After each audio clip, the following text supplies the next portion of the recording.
നീ നിന്റെ വാപ്പയെ കണ്ടിട്ടുണ്ടോ മോളെ? ആ പാവം പൊട്ടനെ ഇന്നലെ വരെ പലരും പറഞ്ഞും പറ്റിച്ചും കള്ളത്തരം പറഞ്ഞും സൂത്രത്തരങ്ങൾ അഭ്യസിച്ചും സോപ്പിട്ടും സൂത്രം പണിഞ്ഞും ആ ഉപ്പയുടെ വാപ്പയുടെ പണം മുഴുവൻ ഉപയോഗിച്ച് എല്ലാ സാധനങ്ങളും വാങ്ങിക്കുകയും ചെയ്തിട്ട് ആ വാപ്പയ്ക്ക് ഒരുള്ള ചോറ് പോലും കൊടുത്തിട്ടില്ലാത്ത, ഒരു ഉമ്മ പോലും കൊടുത്തിട്ടില്ലാത്ത, അദ്ദേഹത്തിന്റെ തലയൊന്ന് തടവി കൊടുത്തിട്ടില്ലാത്ത, അദ്ദേഹത്തിനെ ഒന്നും സ്നേഹിച്ചിട്ടില്ലാത്ത ഒരു വേദഗ്രന്ഥത്തിൽ എഴുതിയിട്ടുണ്ട്. തന്റെ മകളുടെ കല്യാണം കഴിഞ്ഞ് വീട്ടിലേക്ക് പെൺകുട്ടിയെ കയറ്റി അയക്കുമ്പോ, കെട്ടിച്ചയക്കുമ്പോ ഉമ്മയേക്കാൾ ഏറെ കൂടുതൽ ശ്വാസം മുട്ടുകയും ടെൻഷൻ അനുഭവിക്കുകയും ചെയ്യുന്നത് ഉപ്പയായ വാപ്പ അച്ഛനാണ് എന്ന്. പക്ഷേ അച്ഛന്മാരെന്ന് പറയുന്ന കഥാപാത്രങ്ങൾ പലപ്പോഴും കരയില്ല. പൊട്ടന്മാരിങ്ങനെ അകത്ത് അമർത്തി കൊണ്ടു നടന്ന് പോണ വഴിക്ക് ഹാർട്ട് അറ്റാക്ക് വന്ന് വീണ് ചാവുന്നതാണ്.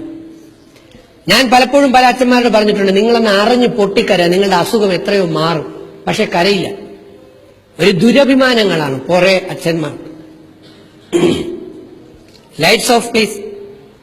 നീ നിന്റെ അച്ഛനെ കണ്ടിട്ടുണ്ടോ മോനെ? നിന്റെ വാപ്പെ, ആ പാവം പൊട്ടനെ?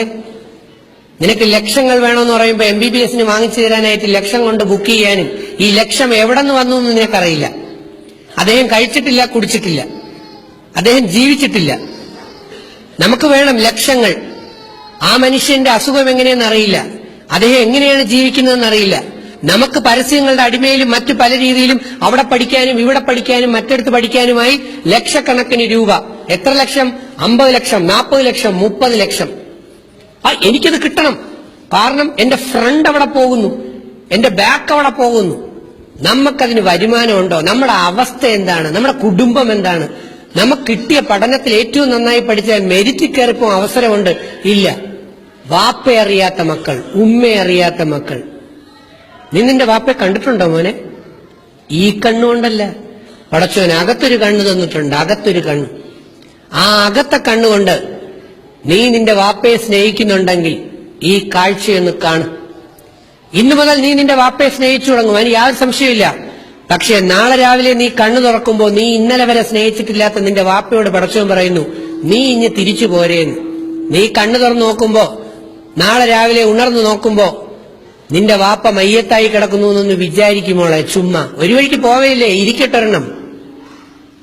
നീ സ്നേഹിച്ചിട്ടില്ലാത്ത, എത്ര വർഷം കൊണ്ട് സ്നേഹിച്ചിട്ടില്ലാത്ത, കഴിഞ്ഞ 5 വർഷത്തിലേറെയായി വാപ്പയെ അറിയാൻ ശ്രമിക്കാത്ത മകൾ, ഒന്ന് ഇമാജിനേറ്റ് ചെയ്യും.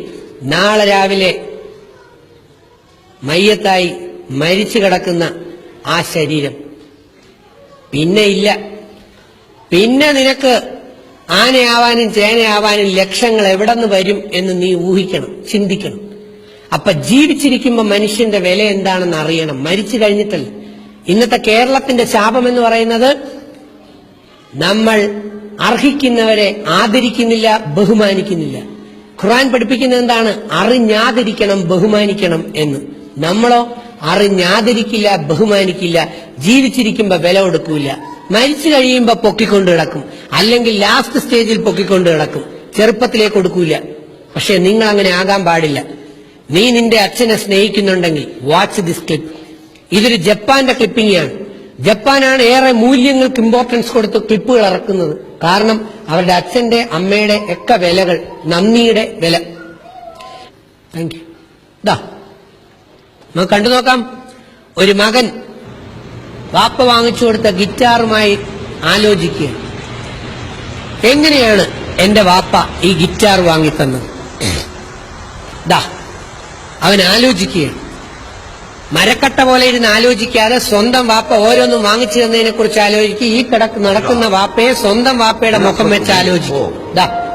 ആ മകനും വാപ്പയും തമ്മിലുള്ള സ്നേഹം ഒന്ന് കാണും.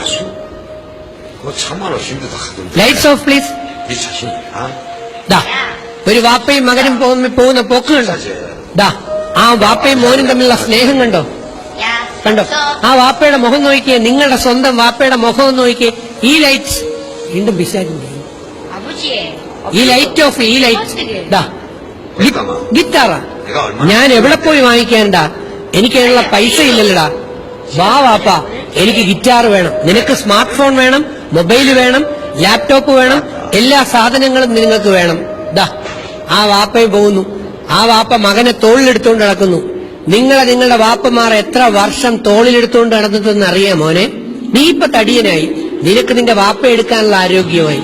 പക്ഷേ നിന്നെ എത്രയോ വർഷം ഇങ്ങനെ തോളിലെടുത്തോണ്ട് നടന്നതാണ്. ഈ ലൈറ്റ് ഇത്രയും നേരം ഓഫായി കിടന്നതല്ലേ? ഓഫ്. ദാ സൈക്കിൾ പോകുന്നു, ആ ചെരുപ്പ് തേയുന്നു, വാപ്പ സൈക്കിളും എടുത്തുകൊണ്ട് ഇറങ്ങുന്നു. കണ്ടോ? ദാ സൈക്കിളുമായിട്ട് വാപ്പ പോയി തെണ്ടുകയാണ് ഓരോ സ്ഥലത്തും. എവിടെ? എനിക്കൊരൽപ്പം പണം തരൂ, എന്റെ മകന് ഗിറ്റാർ വാങ്ങാൻ. വീട്ടിൽ അമ്മ ശരീരം തളർന്നു കിടക്കുന്നു. കണ്ടോ? മകൻ വെള്ളം ചൂടാക്കി അമ്മയെ ശുശ്രൂഷിക്കുന്നു. കണ്ടോ? അമ്മയുടെ ശരീരം തളർന്നുപോയി. നാളെ നിങ്ങളുടെ ഉമ്മയുടെ ശരീരവും തളർന്നു പോകാം. എന്തും എപ്പോഴും സംഭവിക്കാം. ദാ അമ്മയ്ക്ക് കഞ്ഞി കോരി കൊടുക്കുന്നു. നീ നിന്റെ അമ്മയ്ക്ക് ഒരുള്ള ചോറ് കൊടുക്കുമോ മോനെ? ഉമ്മയ്ക്ക് ഇല്ലാന്ന് നേരത്തെ പറഞ്ഞു കഴിഞ്ഞു. ദാ അച്ഛൻ പോയി തെണ്ടുകയാണ്. തെണ്ടുന്നു എന്ന് തന്നെ പറയാം. കണ്ടോ? എനിക്കൊരൽപ്പം പണം തരൂ. നിങ്ങളുടെ അച്ഛന്മാർ എത്രയോ അറബികളുടെ അടിയോ അല്ലെങ്കിൽ ചീത്തവിളിയും വഴക്കും കേൾക്കുന്നു. ദാ പിടിച്ചു തള്ളുന്നു. കണ്ടോ? എത്രയോ സ്ഥലങ്ങളിൽ നിന്നാണ് നിങ്ങളുടെ വാപ്പമാര് പീഡനം അനുഭവിക്കുന്നത്. നിങ്ങൾക്ക് അറിയാമോ? ദാ നിങ്ങൾ അറിഞ്ഞിട്ടില്ല നിങ്ങളുടെ വാപ്പയുടെ വേദന. കാരണം വാപ്പയെ സ്നേഹിച്ചിട്ടില്ലാത്ത മക്കൾ. ദാ കാരണം വാപ്പയ്ക്ക് ഒന്നും വാങ്ങിച്ചു കൊടുക്കാൻ കഴിയില്ല. ദാ മകൻ പോയി എന്ന് പ്രാർത്ഥിക്കുന്നു, എന്റെ വാപ്പയ്ക്ക് ജോലി കൊടുക്കണേ, എന്റെ ഉമ്മയുടെ അസുഖം മാറ്റണേന്ന്. നീ നിന്റെ വാപ്പയ്ക്കും ഉമ്മയ്ക്കും വേണ്ടി പ്രാർത്ഥിക്കാറുണ്ടോ മക്കളെ? ദാ ജപ്പാന്റെ തെരുവിലൂടെ പോകുന്ന ആ വാപ്പ അച്ഛൻ കണ്ടു, ജപ്പാന്റെ തെരുവിൽ ഗിറ്റാറുകൾ കടയിൽ നിരത്തി വെച്ചിരിക്കുന്നു. കണ്ടോ? എന്റെ കയ്യിൽ ഒരു തുട്ട് മാത്രമേ ഉള്ളൂ. ദാ ആ വാപ്പയുടെ കണ്ണുനീരെന്ന് കണ്ടേ? നിന്റെ വാപ്പയുടെ കണ്ണുനീർ. എന്റെ മകൾക്ക് വേണ്ടി എനിക്കൊന്നും വാങ്ങിച്ചു കൊടുക്കാൻ പറ്റുന്നില്ലല്ലോ. അങ്ങനെ ആ വാപ്പ തീരുമാനിച്ചു. നിവൃത്തിയില്ലാത്ത ഗതികേടിന്റെ ഫലം കൊണ്ട് ആ ജപ്പാന്റെ കട ഇടിച്ചു പൊളിച്ചു. അദ്ദേഹം ആ ഗിറ്റാർ മോഷ്ടിച്ചു. ഒരിക്കലും മോഷണം നല്ലതല്ല, പക്ഷെ ഒരു വാപ്പയുടെ ഗതികേടാണ്, ഒരച്ഛന്റെ ഗതികേടാണ്. തന്റെ മകന്റെ ആഗ്രഹം സാധിച്ചു കൊടുക്കാൻ, തന്റെ മകളുടെ ആഗ്രഹം സാധിച്ചു കൊടുക്കാൻ വേണ്ടി അദ്ദേഹം ഓടുന്നു. അദ്ദേഹം ഓടുകയാണ്. തന്റെ മകൻ തന്റെ വാപ്പയും വരുന്നത് കാത്തിരിക്കുകയാണ്. നീ നിന്റെ വാപ്പ ജോലി കഴിഞ്ഞ് വരുന്നത് കാത്തിരിക്കോണ്ട മോനെ. നീ ഒരു ആശ്വാസമായിട്ടുണ്ടോ നിന്റെ വാപ്പയ്ക്ക്? ദാ വാപ്പ സൈക്കിൾ ചവിട്ടി ആഞ്ഞു കയറി വരികയാണ്. പക്ഷെ ലെവൽ ക്രോസ് ക്രോസ് ചെയ്യുന്നത് അച്ഛൻ അറിഞ്ഞില്ല. മകൻ രക്ഷിക്കാൻ വന്നു. പക്ഷെ അപ്പോഴും ലെവൽ ക്രോസ് തട്ടി ഗിറ്റാർ വെളിയിലും അച്ഛൻ വാപ്പ റെയിൽവേ ട്രാക്കിൽ തലയിടിച്ചു വീണു. ഞാൻ നാട്ടിൽ പറയാറുണ്ട്, ഗൾഫിൽ നിന്ന് വാപ്പമാർ പെട്ടിയുമായി വരുന്ന പെട്ടിയും കാത്ത് മക്കളിരിക്കും. പെട്ടിക്കകത്ത സാധനം.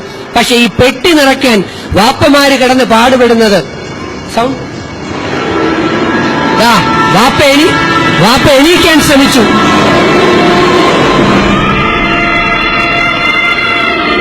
പക്ഷെ അതിനേക്കാൾ സ്പീഡിൽ ട്രെയിൻ കയറി ഇറങ്ങി. Lights on please. ഞാൻ കേരളത്തിൽ പറയാറുണ്ട്, ഗൾഫിൽ നിന്ന് പെട്ടിയുമായി വാപ്പ വരുമ്പോ വാപ്പയുടെ പെട്ടിക്കകത്ത് എന്തൊക്കെ സാധനമുണ്ടെന്ന് നോക്കാൻ മക്കൾ അവിടെ നിറഞ്ഞു കിടപ്പുണ്ട്. പക്ഷെ ഈ പെട്ടി നിറയ്ക്കാൻ വേണ്ടി ഓരോ വാപ്പമാര് കിടന്ന് കഷ്ടപ്പെടുന്ന അവസ്ഥ.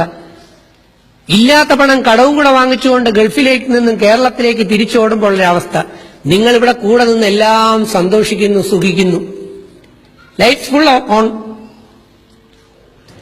ഇവിടെ വന്ന പെൺമക്കളുടെ വാപ്പമാരുണ്ടെങ്കിൽ ഒന്ന് എണീച്ചേ.